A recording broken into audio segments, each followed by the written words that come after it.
Stop होगा। तो ये सारी चीज़ों को ध्यान में रखते हुए जिन भी बच्चों का पेपर कल है, ठीक है, परसों है, उन लोग अपने थोड़े टारगेट को थोड़ा सा बढ़ा लो और प्रीवियस ईयर क्वेश्चंस पे ज़्यादा फोकस करो। जो जेई मेन फेवरेट टॉपिक्स होते हैं ना, जैसे कि all right, hello friends, welcome to यार्स का यूट्यूब चैनल। मेरा नाम है आयुष राठी और आज इस वीडियो में आपके सामने बात करने वाला हूँ जो स्टूडेंट रिएक्शन आया हमारे पास में। आज 24 फरवरी है, जेई मेन का पहला दिन था, फर्स्ट शिफ्ट का एग्जाम हो चुका और उससे रिलेटेड जो भी फीडबैक आया है, जो भी बच्चों ने एग्जाम दिया है, उसकी क्या एनालिसिस रही है, उसके बेस पे मैं आपको बहुत सारी चीज़ें बताने वाला हूँ। तो जल्दी से इस वीडियो को लाइक करके चैनल को सब्सक्राइब कर लो और यार स्क्वाड का हिस्सा बन जाओ। उम्मीद करते हैं कि आपको ये वीडियो पसंद आएगी।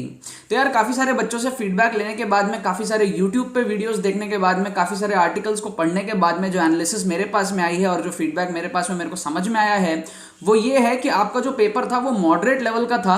फिजिक्स जो है वो मॉडरेट लेवल का आया था और केमिस्ट्री रिलेटिवली इजी थी और मैथ्स थोड़े से टफर साइड में थी। मतलब ये ओवरऑल एक आइडिया निकल के आया है अलग अलग रिएक्शंस को देखने के बाद में कि आपका जो फिजिक्स है वो मॉडरेट लेवल का था, ठीक है, जो केमिस्ट्री है आपकी वो रिलेटिवली ईजियर लेवल की थी। मतलब फिजिक्स टफ नहीं आया था, मॉडरेट आया था, जैसा आना चाहिए था वैसा ही आया था।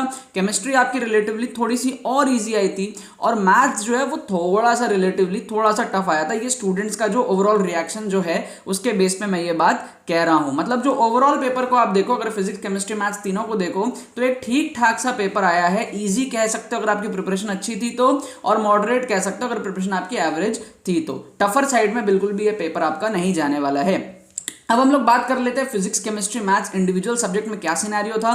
तो फिजिक्स के अंदर में आपके जो क्वेश्चंस थे वो ज्यादा उन टॉपिक से आए हैं जो एटम्स न्यूक्लियर वाले टॉपिक होते हैं, जो रे ऑप्टिक्स वेव ऑप्टिक्स है ना, वेव्स वाले जो टॉपिक्स होते हैं। मतलब थोड़ा सा जो हमारे पास में थोड़ा जो मैकेनिक्स वगैरह से थोड़ा सा कम आया है और उन टॉपिक्स से, ऑप्टिक्स और मॉडर्न फिजिक्स वाले टॉपिक्स से थोड़ा सा ज्यादा देखने को मिले आपको, ठीक है ना। वेव इंटरफेरेंस और ये रे ऑप्टिक्स वे ऑप्टिक्स वाले पार्ट आप समझ पा रहे हो, एटम न्यूक्लियर वाले पार्ट आप समझ पा रहे हो, मॉडर्न फिजिक्स के अंदर में इन सारे टॉपिक से जो है क्वेश्चन थोड़ा सा ज्यादा, मतलब थोड़ा सा बोर्ड एग्जाम टाइप का जो है वो माहौल रहा है। क्योंकि बोर्ड में आपका जो है 12th का ऑप्टिक्स रहता है, आपको इसमें मॉडर्न फिजिक्स रहता है, तो आप थोड़ा फील कर सकते हो बोर्ड में जो एक्सपेरिमेंट्स वगैरह होते हैं ना, थोड़े थोड़े उन एरियाज से आपके क्वेश्चंस आए हैं ऑप्टिक्स वगैरह के अंदर में, राइट। इसके बाद में केमिस्ट्री में जो फीडबैक देखने को मिल रहा है वो ये मिल रहा है कि ऑर्गेनिक का वेटेज जो है वो अच्छा था, ठीक है। ओवरऑल एक सिमेट्री थी पेपर में, फिजिकल केमिस्ट्री भी थी, इनऑर्गेनिक भी थी, ऑर्गेनिक भी थी, लेकिन ऑर्गेनिक का थोड़ा सा ज्यादा वेटेज ऐसा कहने को मिल रहा है। और ऑर्गेनिक में अच्छी बात यह है कि आपके जो क्वेश्चंस आए हैं वो पॉलीमर, बायोमोलिक्यूल, इन सारे टॉपिक्स से आए हैं, जो मैं आपको स्ट्रैटेजी वीडियो में भी बताया था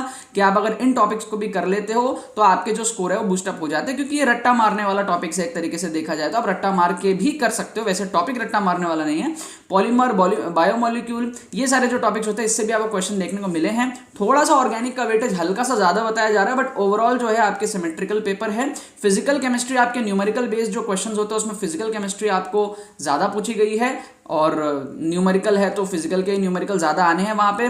बढ़िया बात यह है कि आपको 10 में से 5 क्वेश्चंस करने थे तो काफी ज्यादा बच्चे जो है वो अच्छे से करके आए, क्योंकि 10 में से 5 सिलेक्ट करके करना था आपको न्यूमेरिकल में। तो उसमें क्या है, काफी ज्यादा बच्चों ने उसको ज्यादा सॉल्व किया, क्योंकि 5 में जब करना होता था तो कम सॉल्व होते थे, 10 में से 5 करना है तो हो जाते, मतलब 3-4 सॉल्व तो मिनिमम हो ही जाते हैं, ठीक है। 3 तो आप समझ लो एवरेज बच्चा करके ही आएगा, अच्छे बच्चे आके 5 में से 5 भी सॉल्व कर लेंगे। समझ में आ रही है आपको बात। और ये मतलब ओवरऑल ये एनालिसिस थी, इसके बेस पे आप लोग थोड़ा सा आइडिया लगा सकते हो कि जो प्रीवियस ईयर क्वेश्चंस है, जो एनटी अभ्यास ऐप के क्वेश्चंस है, लगभग वहीं से सारी चीजें आ रही है, कुछ आउट ऑफ द बॉक्स कुछ नहीं आ रहा है। एंड बहुत ज्यादा ऐसा भी नहीं कि एकदम बहुत ईजी पेपर आ रहा है, बट आप लोग इन सारी चीजों को समझते हुए अपने एक्सपेक्टेशंस को जो आपने सोच रखा है कि हाँ मुझे 150 मार्क्स लाने होते हैं ट्रेंड के हिसाब से, तो आप उसको थोड़ा सा 170 के और ले जाओ, 15-20 मार्क्स आप थोड़ा सा अपना बढ़ा लो कम से कम। क्योंकि यहाँ पे जो न्यूमेरिकल बेस्ड क्वेश्चन है उसके वजह से जो स्कोर बूस्टअप होगा और 4 अटेम्प्ट होंगे उसके वजह से भी स्कोर बूस्टअप होगा। तो ये सारी चीजों को ध्यान में रखते हुए जिन भी बच्चों का पेपर कल है, ठीक है, परसों है, उन लोग अपने थोड़े टारगेट को थोड़ा सा बढ़ा लो और प्रीवियस ईयर क्वेश्चंस पे ज्यादा फोकस करो।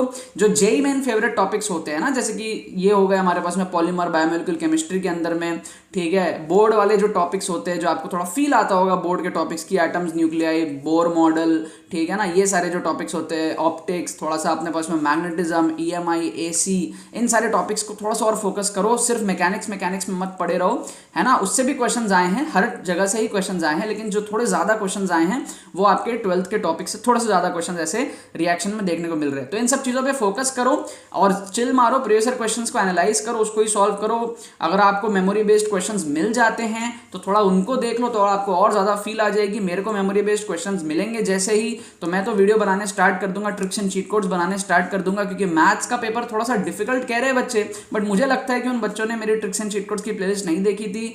मुझे पिछले 7-8 सालों में कोई भी ऐसा मैथ्स का पेपर नहीं दिखा जेईई मेन के अंदर में जहां पर मैं 5-6 क्वेश्चन में मिनिमम ट्रिक ना लगा पाऊं। ठीक है, लगभग सारे पेपर में मैं ट्रिक्स लगा लेता हूं और मुझे उम्मीद है इस पेपर को भी जब मैं देखूंगा मैं ट्रिक्स लगाऊंगा और आप लोग के लिए ट्रिक्स लेके आऊंगा।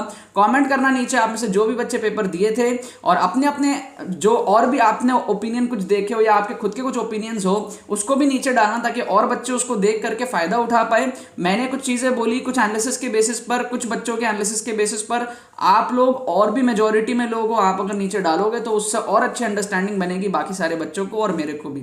ठीक है, बाकी तो बस यही बात है। आई होप आपको वीडियो पसंद आएगा, आपको कुछ सीखा होगा, कुछ समझा होगा। अगर आप वीडियो पसंद है तो लाइक करना मत भूलना और शेयर करना मत भूलना अपने बाकी सारे फ्रेंड्स के साथ, स्पेशली उनके साथ जो कल और परसों जेईई मेन का एग्जाम देने वाले हैं, ताकि वो सब भी इस प्लेटफॉर्म का मजा उठा सके और कुछ सीख सके।